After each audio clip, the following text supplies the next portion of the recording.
I watched somebody on social media for 14 months. I had watched every little piece of their story, from the business to the products. And for me, what actually sold me was the business.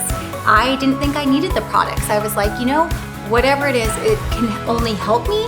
But what I really wanted was the business opportunities. And at that time, they would get different bonus checks in the mail. And, she was able to do all these things for her family. And for me, being a teacher, teachers don't make the most. I was like, I need something more. So I just jumped on the opportunity and started on New Year's Eve.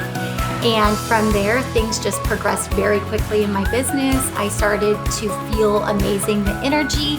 I was losing weight that hadn't come off any other way.